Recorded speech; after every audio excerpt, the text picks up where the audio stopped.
Hello everyone, this is Leon Buena and Michael Angelo Boccarin here presenting our topic paper, Hazard Detection on Construction Sites through Aerial Imagery and Computer Vision. So for the background of the study, uh, construction sites pose significant hazards to workers, including risks from falls, lack of personal protective equipments, and environmental dangers such as uneven ground and dangling wires. So, the integration of computer vision technologies, particularly through the use of unmanned aerial vehicles, enhances safety by enabling remote inspections of high risk areas. The unmanned aerial vehicles, we can call this as drones, will be used instead of a person for inspection of these various hazards. So, for the problem, gap, and opportunity, as we all know, Metro Manila, it's a densely populated area. So in the recent years, there has been a significant growth. In terms of safety in construction, so it says 2,309 recorded construction-related accidents in 2021 and serious injuries and fatalities from these accidents. So there has been yes, due to the lack of due to the demand for construction, more and more injuries have occurred in construction sites. So this poses a need for implementation of technology for safety. So there's a notable lack of effective implementation of advanced technologies for hazard detection and prevention on construction sites. So this brings us to the research questions. So this study aims to explore computer vision in detecting hazards inside a construction site through aerial imagery. So these are the research questions that we formulated. So how advanced is computer vision for hazard detection? What are the advantages and capabilities of using computer vision and aerial images for hazard detection? How does the created model differ from other models that were previously used by other studies? And to what extent will aerial imagery make hazard detection more accurate? So, so we came up with these questions from the papers that we have read. So yes, we have found some answers in the next slides. Like for the advantages, yeah, mostly all of this. So for the objectives, find and develop a model using you only look once in detecting construction hazards using aerial imagery, using drones or aerial imagery from buildings or high location. So we are to yield better results than previous studies related to detecting construction hazards using UAV or drones or unmanned aerial vehicle or aerial imagery using computer vision. So the next part is the significance of the study. In the end, this must enhance worker safety in the construction industry when implemented. So it will also reduce injuries and accidents on construction sites. This research could lead to significant advancement in safety protocol. So hopefully this will address all the problems mentioned earlier. So for our scope and limitations, so firstly, for the quality of aerial imagery, so we thought of using footages from the internet of construction sites, specifically aerial image or footages of construction sites in any various places, or we could get our own footages. We will have a systematic way of getting the footage here in Metro Manila using an unmanned aerial vehicle or drone. And next is the scope of hazards. So the research will primarily focus on specific types of hazards and may not encompass all possible safety risks present on construction sites. So you still haven't formed which object to detect, or if whether it's PPE of protective equipment or some electrical hazards. So yeah, it may not encompass all possible safety risks present on construction sites. And the next is dependence on existing frameworks. So the study will rely on existing computer vision frameworks which may have inherent limitation in detection accuracy based on the training data sets used. And lastly, the control parameters. The effectiveness of the developed model will be evaluated based on a control set of parameters which may not fully represent real-world complexities in construction environments. So this moves us to the related literature. So for the related literature, we have found different interesting papers regarding construction hazards which will be useful to us in determining whether it's worth to detect something or not. Hazard identification. They also, MIHIC, identified a total of 115 hazards from 27 construction site safety plans and 4 risk assessments covering 61 construction activities and 256 sub-activities related to various unique construction materials. And next is injury statistics in the Philippines. So we have to have a background here in the Philippines.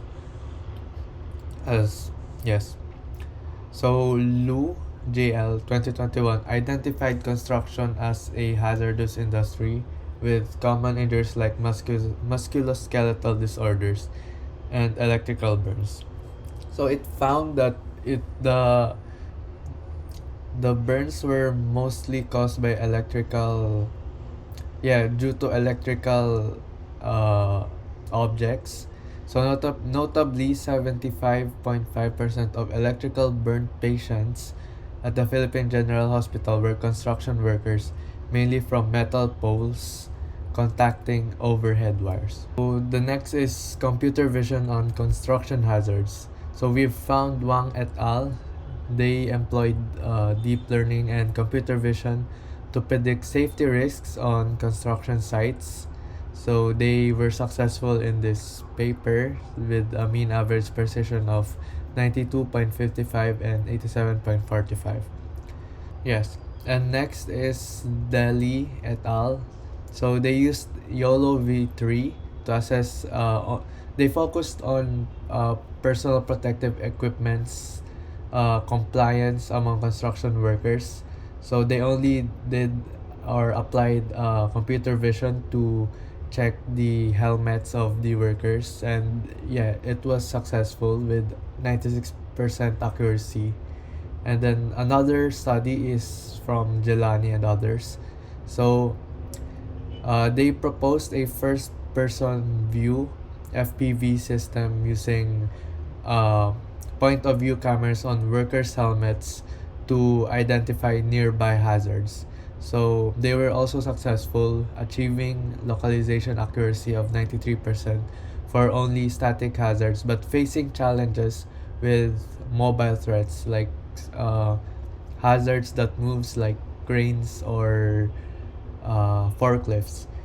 And next is Alatik and others. This was done on 2023. So they utilized YOLO V5, another version of YOLO, to detect uh, personal protective equipment, just like Jelani et al., and heavy machinery on construction sites. So they were also successful, achieving mean average precision of 83 for PPE and 93 for heavy equipments. And next is computer vision on drones. So a study we found is Lawrence and Lemos's paper. So they used a much later version of YOLO. This was used to analyze fire behavior from UAV captured images, achieving a mean average precision of 0.808 for classification and 0.590 for segmentation, with a dataset of 960 images from 21 hours of video. And lastly, uh, Chu and Lau study. So they focused on automated detection of pavement cracks using UAVs. So they used drones to check for pavement cracks, which is also a hazard, comparing various YOLO models. So the ResNet 50 based YOLO version 2 achieved the highest accuracy of 91.74, while YOLO V4 Tiny also reached 91.74. So they also recommended a flight height of 1 to 2 meters for optimal accuracy and speed. So this leads us to conceptual framework. Good day. I'm Michelangelo Ibukarin, and today I will discuss the conceptual framework of our study. The framework consists of six key stages, each designed to transform raw data into a fully trained model, capable of identifying and classifying construction hazards. Let's go through each stage. So, the first stage is environment setup. In this stage, we ensure that all necessary software, libraries, and resources are in place to establish a robust infrastructure and software tools for the development, training, and implementation of the You Only Look Once or YOLO object detection model. The programming language that would be used would be Python. The operating system would be Windows 11. The deep learning frameworks would be CUDA and PyTorch. And the goal is to ensure optimal performance and seamless operation of all project components. So the next stage would be the data gathering. Data for training the model will be sourced from internet platforms and manually collected images. So for internet sources, images will include various construction hazards, focusing on improper and proper PPE use. Platforms include Google Images, Kaggle, and other relevant sites. For manual collection, researchers will gather images from construction sites while adhering to safety protocols and obtaining permission from site managers. To ensure compliance with privacy rights, these images will document both proper and improper PP usage for testing and validation of data. So the next stage should be data pre-processing, which consists of data cleaning, image labeling, and data augmentation. The raw gathered data would be prepared and cleaned before using in the machine learning model. Images would be properly labeled to enhance model performance. And create variations of images through flipping, rotating, and adding noise to increase dataset size, and improve the results. After the data pre-processing, we go to the next stage, which is the model training. The dataset will be divided into three, which is training, validation, and test sets for model training and performance evaluation. We will use grid and random search to find optimal settings. For the training process, with model processes images, predicts outcomes, and calculates loss. And apply optimization techniques like ADAM or SGD to minimize loss. And use TensorBoard to track accuracy and loss. And stop the training if validation loss doesn't improve after a set number of epoch. And save the model at different stages based on validation metrics. After training, the model is ready for hazard identification and classification. At this stage, the model is tested on new images to identify and categorize hazards, such as missing safety gear, proper equipment of safety gear, and improper equipment of safety gear. And finally, we have model validation. This step involves evaluating the model's accuracy and reliability by comparing its predictions with actual hazards. Validation helps us ensure that the model performs well in real-world conditions and can generalize effectively to new data. Thank you for listening to our presentation.